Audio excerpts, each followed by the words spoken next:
Visit us at Eduvvo. Thank you for calling Eduvvo. C++ allows a dynamic declaration of the variables. Let us understand what is the benefit of allowing dynamic declaration. See, we know how the memory looks like. The memory will be divided into 3 sections and used by the program. This is the place where the program itself resides. Suppose it's a main function, the machine code will be lying here, and here inside the stack the memory for the variables will be created during the execution of a program.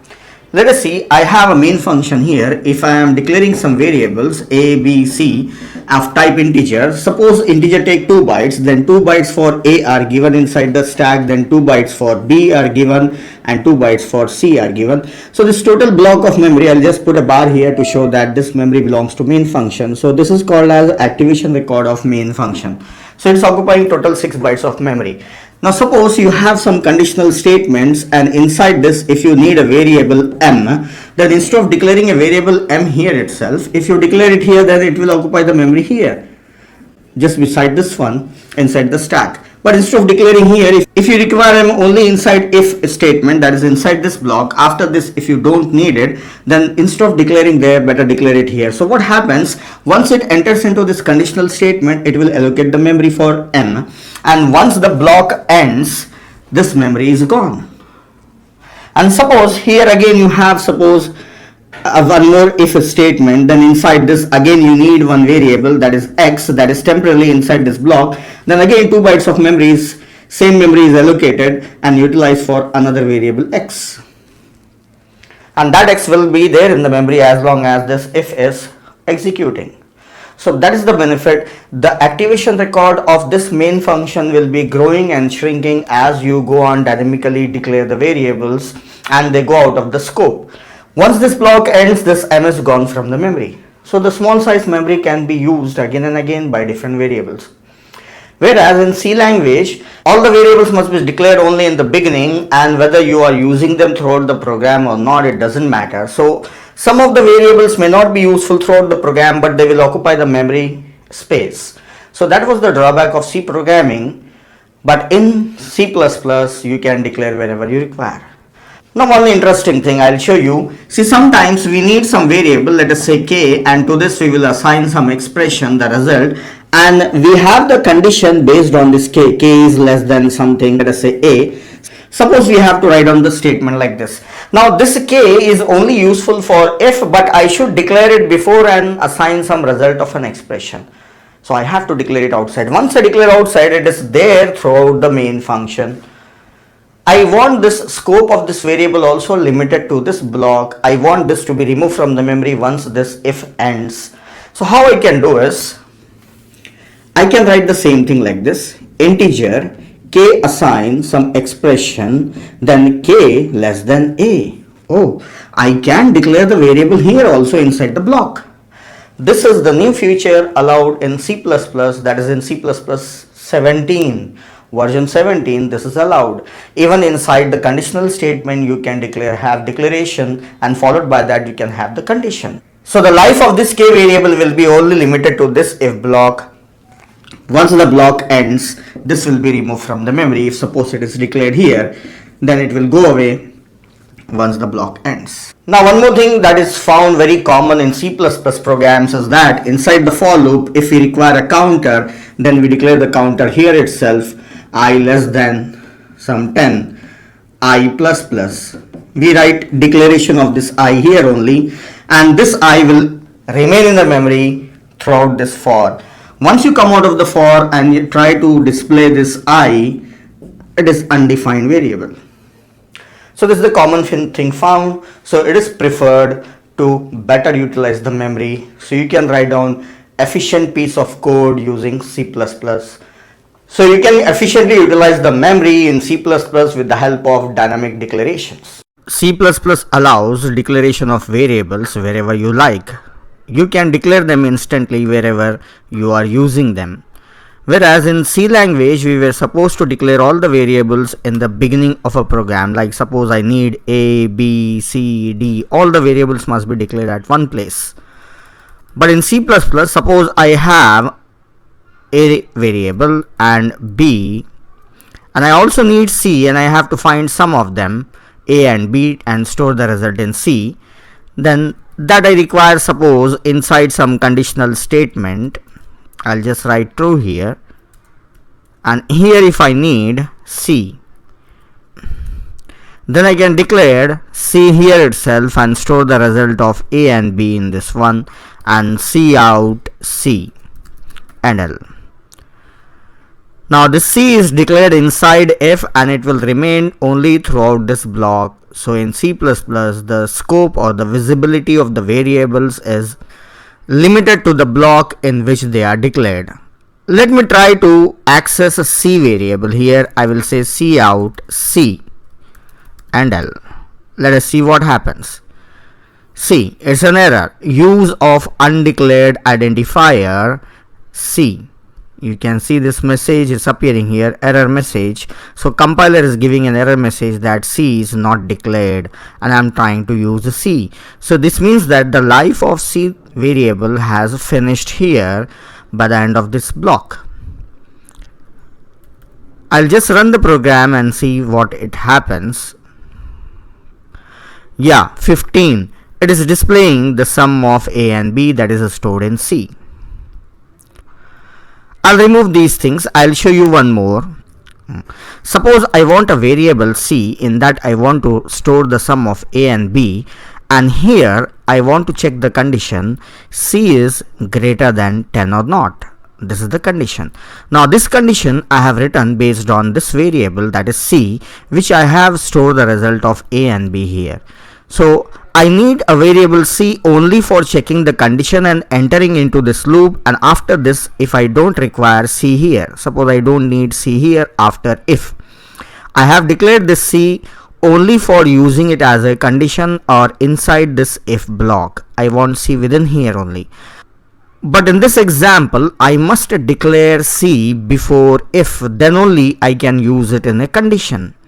Though I don't want C in throughout the program, but when I have written it here, it will be visible in throughout the program. Now how to limit this C within this if block? There are two methods. See, one method is I can make a empty block here and enclose like this. Now this C will be visible only in this block. After this, if I have to say C out C, let us see what happens. See, use of undeclared identifier C. So C is visible only in this block. So if you want to limit the visibility of some variables, then you can simply put a dummy block. Now one more method I will show you how to use this variable to a limited scope. I will declare this variable C inside if. Yes, you heard it right. I will declare it inside if. Is it allowed? Just like if you know, in for loop we can declare the variable like this, and inside if also I can declare the variable like this. This is allowed from C++ 17 onwards. So this type of expressions are allowed from C++ 17 onwards. So this will be limited only to this if block. So if you have any variable declarations that are limited for this conditional statement, so you can declare them as a part of if statement only. This is an interesting feature. Let us look at switch case. This is a branch and control statement. It is just like a switchboard at home. Whichever thing you want to put on, you have to press that switch on. So it is just like that. So this is the construct of switch case statement. Switch, here you can write something, a expression or a variable, anything, but you can mention either integer type or character type variable or an expression. And for the different values of this expression, you can mention various cases. So I have example mention case 1 and case 2, and there is a space. Mostly people do mistake here, they don't give a space here, so they face a problem. It will not be a syntax error, but it works but doesn't give the result. Then colon, followed by that you can write what all you want under this case, then break, then case and break, and default is optional. So if the cases are not mentioned, for the other cases you can mention default. Let us see how it works. The value of this expression, if it is 1, then this case will execute and break, it will come out here. If the value of this expression is 2, then it will directly jump to case 2 and it will execute this statement and break and come out here. If you mention the value as 9 or 3 or any other number apart from 1 and 2, it will jump on to default, and at the end there is nothing, so it will come out of switch. So one important thing is, if you don't give this break, then if the value of the expression is 1, then it will execute case 1, followed by that it will execute case 2 also, then break and it will come out. So it will execute both the cases. So for every case you have to mention a break. If you don't need it, then you can skip it. So you should know clearly whether you need it or not. Otherwise you make it as mandatory. Next thing, what all the cases you want you can mention, and if you don't want default you can avoid it. And you can write on default anywhere, it's optional. If it is written anywhere else, then you should have break followed by that. Now next thing, if it is integer type, then I can write cases as 1, 2, 3, 4. So if it is character type, then I can use cases like this: A in quotes, B in quotes. So if the value of character is A, then this will execute, B, then this will execute, and so on. So I can even use character labels also. So these are called as labels. So you can use labels in the form of characters also. Where this switch case is useful? Mostly it is useful for writing menu driven program. For example, if I take the example of Notepad, in Notepad we will have the menu that is file. And in that file the options will be there like new, open, close, save, save as. Now for each I can mention some code behind this one. If this is click, let us say it is 1. If this is click, let us say it is 2, then 3, then 4. So for depending on the value that is clicked, we can execute that particular case. If the case is 1 or case is 2, we cannot give strings here. You cannot write a new in quotes here. So you have to use numbers or alphabets. So we can assign some codes to this. If this is clicked, do this work. If this is clicked, then do this work. So for every menu option I can define the cases, and even inside a case I can have again switch also. So we can have nested switch also.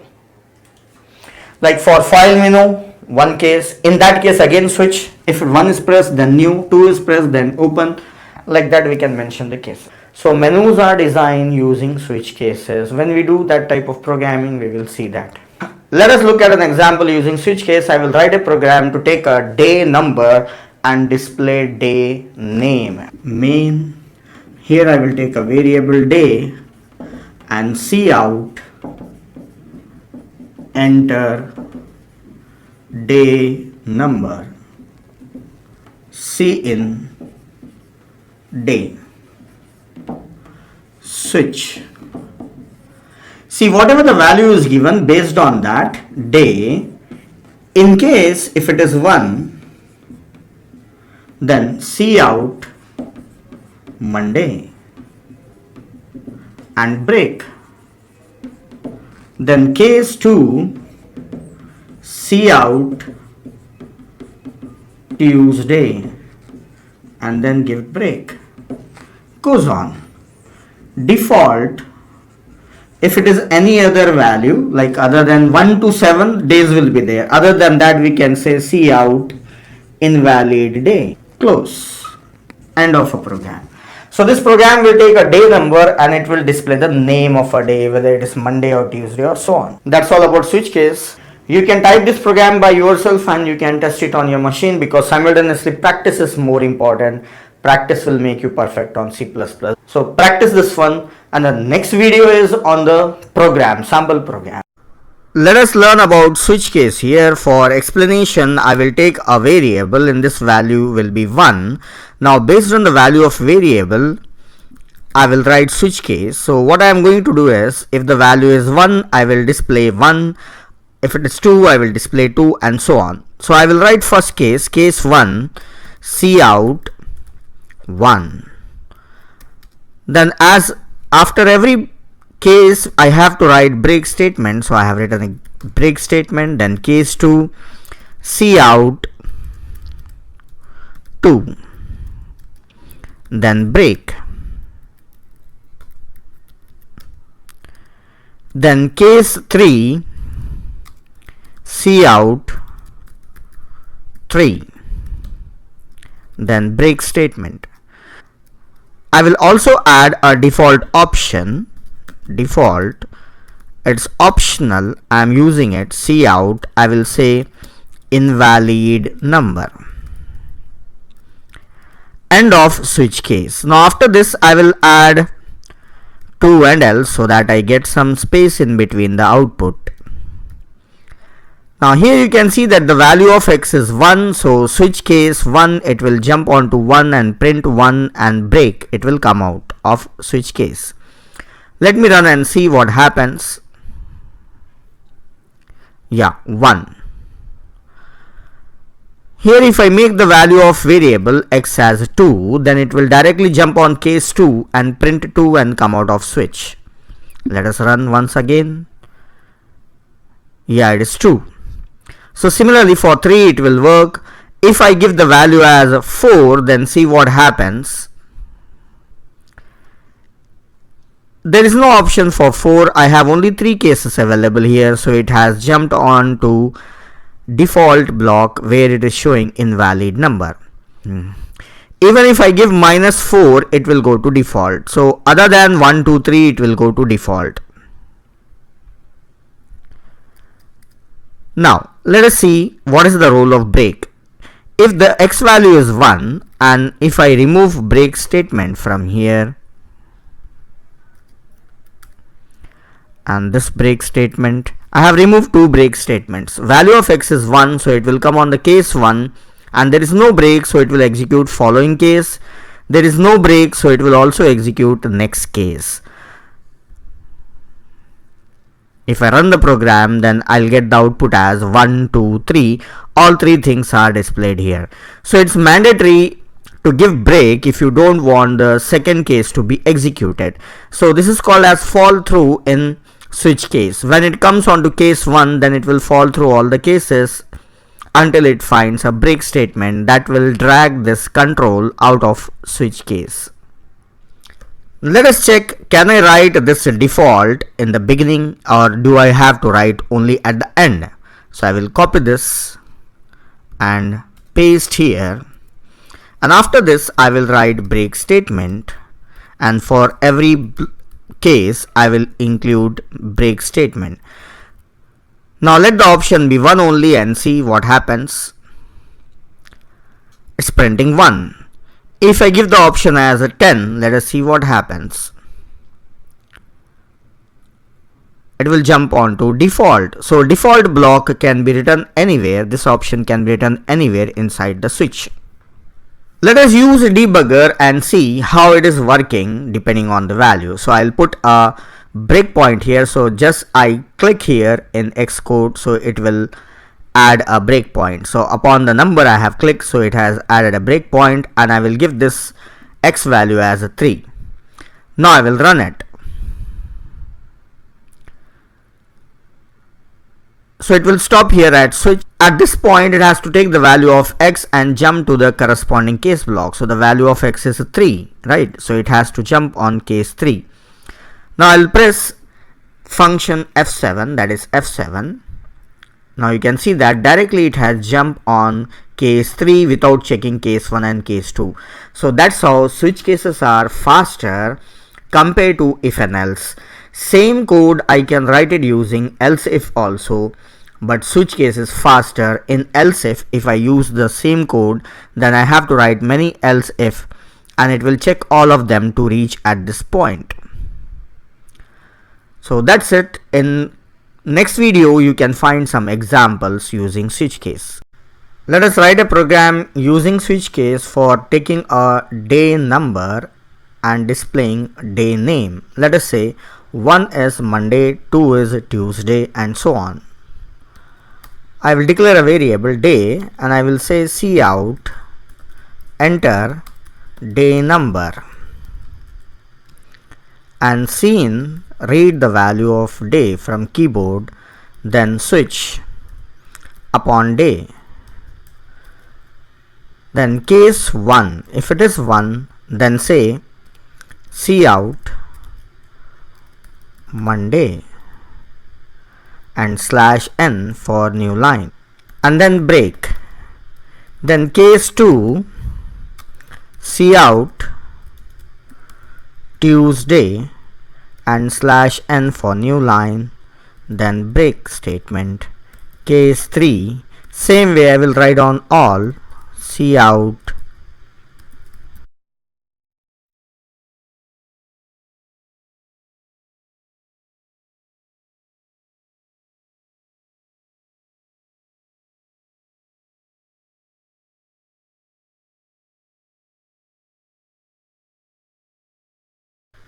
default cout invalid day. That's it. Now I have written for all the cases and also have included default. Let us run this program. So I have written for all the cases. And also have written default here. Now let us run the program and see.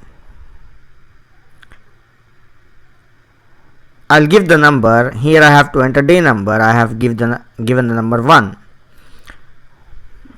Here I have to give day number. I'll give the number as 1. Then it is coming as Monday. Run once again and give the number as 7. So it is Sunday. One more time. 10. It is invalid day. So like this you can take some month number and display month names also. So you have to write all possible cases for that. 12 months you have to write down, and also if you want default you can include default also. And one more interesting thing you can do is you can take one digit and display digit in words, like 1 means ONE1, 2 means TWO2, and so on. For all 10 digits from 0 through 9 you can write down cases. And one more interesting thing I have to show you, that in between case and the case number there must be a space. Without space it will be a invalid case, so the compiler will not give any error message, but it is giving a warning that code will never be executed. So there is no case 1 now. Case 2 and 3 and 4 we have, and this label is not a case. It will be taken as a label. So it's giving a warning that code never be executed. So give proper space in between case and the case number. So you can try other programs. Switch cases are used for writing menu driven programs. Let us write one example, simple menu driven program for taking a menu option for performing arithmetic operations.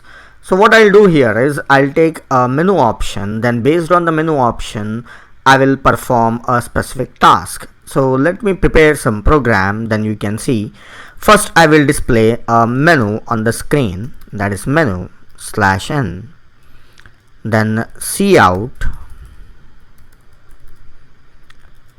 First option is add, then /n. I will write in a single line. Then second option is subtract and /n, and third option is multiply and then /n. Fourth option is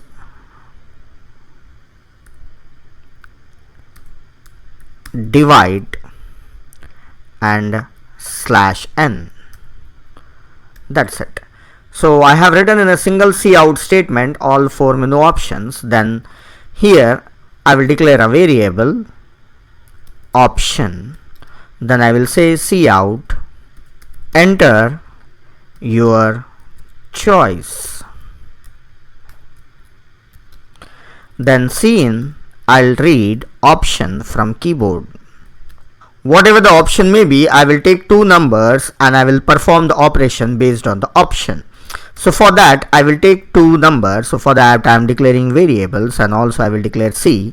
Then I will say cout, enter 2 numbers so that operation can be performed on them. Read A and B. then switch based on option. If it is case 1, if he has selected case 1, then I will say C assign A plus B, A and B will be added and the result is stored in C. And if it is case 2, then C assign A minus B and result is stored in C. Case 3, then C assign A multiplied by B, then break. Then case 4, C assign A divided by B, then break. Now after this, I will say C out, result is, then display C and also and L. That's it. This is a complete program with me. It's giving a warning that C might have not been initialized, means if the option is not available then C remains uninitialized. So ignore the warning and run the program. Now you can see that here is a menu and all the menu options are given. If I select the menu option as 1, then it will ask for two numbers 12 and 3 and 3. Result is 15. So it has added two numbers. If I run it again and enter the option as 2 and I will enter the two numbers like 12 and 3, then the result is 9. It has subtracted two numbers. I will run the program once again. Now the option is 3. I will enter two numbers 10 and 2. So it is 20. It is multiplying them. So that's all. So that's how it is taking an option and performing a particular operation depending on the option. So there is a switch case and this is used as menu driven program. You can see how the program is working. It is giving a menu and asking us to select one of the options from the menu. If I select 4, then it is asking two numbers 10 and 5 and it is giving the result depending on the option given. Fourth option, so it is dividing two numbers. So you can try this program on your computer. And here is an exercise program that you have to develop. So program you have to write down for calculating discounted bill amount. So the input a program will take is the total bill amount and it will give the discount as follows. If it is greater than 500, then it is 20% discount is given. So you are supposed to take the input as bill amount and based on the bill amount calculate the discount and subtract discount from the bill amount and display discounted price. And here I will show you the program, how it should run and what should be the input and output. And the program file is given in the form of PDF. If you face any difficulty in writing the program, you can check the code. Here is a program for calculating discounted bill amount. I will run the program and show you how the input output is expected. See, here it is asking bill amount. If I say bill amount is 1000 and the amount is greater than 500, so 20% discount is given. I will rerun the program and I will give the amount as 400, so 10% discount I will get. So discount is 40. Here you can see that the discount is 40 and the discounted amount is 360. I'll run the program once again and I will give the amount as 50. It is less than 100, so discount is 0 and the bill amount is 50 only. You should write the program which works like this, and if you are unable to do it, then you can check the program that is available as PDF. And here is an exercise program that you have to develop. So program you have to write down for calculating discounted bill amount. So the input a program will take is the total bill amount and it will give the discount as follows. If it is greater than 500, then it is 20% discount is given. So you are supposed to take the input as bill amount and based on the bill amount calculate the discount and subtract discount from the bill amount and display discounted price. And here I will show you the program, how it should run and what should be the input and output. And the program file is given in the form of PDF. If you face any difficulty in writing the program, you can check the code. Here is a program for calculating discounted bill amount. I will run the program and show you how the input output is expected. See, here it's asking bill amount. If I say bill amount is 1000 and the amount is greater than 500, so 20% discount is given. I will rerun the program and I will give the amount as 400, so 10% discount I will get. So discount is 40. Here you can see that the discount is 40 and the discounted amount is 360. I'll run the program once again and I will give the amount as 50. It is less than 100, so discount is 0 and the bill amount is 50 only. You should write the program which works like this, and if you are unable to do it, then you can check the program that is available as PDF. Here is an exercise program that you have to write. So you have to take a year and check whether it's a leap year or not. A year is a leap year if it is divisible by 4, and if it is a century year, that is, it is divisible by 100, then it should also be divisible by 400, then only it is called as leap year. I repeat once again, if a year is divisible by 4, then it's a leap year, and if it is also divisible by 100, that is, it's a century year, then it should also be divisible by 400. So you have to write a program which will take the year as input, and based on these conditions you have to find out whether it's a leap year or not. Here I will run the program and show you and how it should work, what should be the input and output, so you can see the program. And even the program file is given in as PDF in a resource. You can download that if you face any difficulty in writing this program. Yeah, here is the program. Let me run this program for finding whether a year is a leap year or not. I will run it. If I give the year as 2020, then it's a leap year. See, the message is 2020 is a leap year. I will rerun the program and I will say 2100, then it's not a leap year. It's a century year. It is not divisible by 100 but not divisible by 400. So you have to write the conditions for this one. So the important thing in this program is writing the conditions. So already I have explained what does it mean by leap year. So write this program, we should give the output like this. Otherwise, afterwards you can check the program file that is available as PDF.